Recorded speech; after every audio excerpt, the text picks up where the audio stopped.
হালাল খায়া ছেলেরে মাদ্রাসায় দিলেও আলেম হবে, হালাল খায়া ছেলেটারে মানুষের মতো মানুষ বানানো যাবে।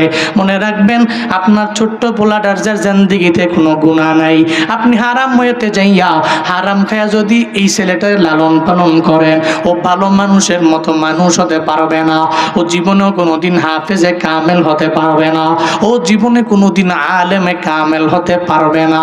একটা ছেলেরে মাদ্রাসায় পড়াইয়া যদি হাফেজ বানাইতে চান, আলেম বানাইতে চান, তাহলে হালালের কোনো বিকল্প নাই।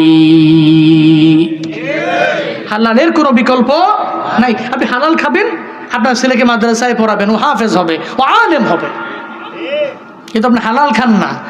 এই ছেলেটার গুনাহ নাই, ও মাসুম, কিন্তু ওরে হারাম খাওয়াচ্ছেন আর চেষ্টা করছেন আমার ছেলেটারে আমি ভালো আলেম বানাবো। ইম্পসিবল হবে আপনার জন্য, জীবনেও সম্ভব না।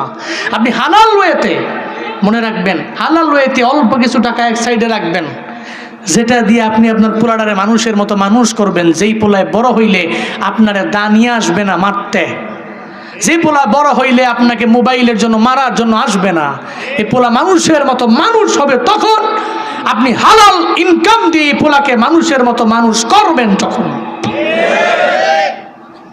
এই জন্য হালাল ইনকামের কোনো বিকল্প নাই।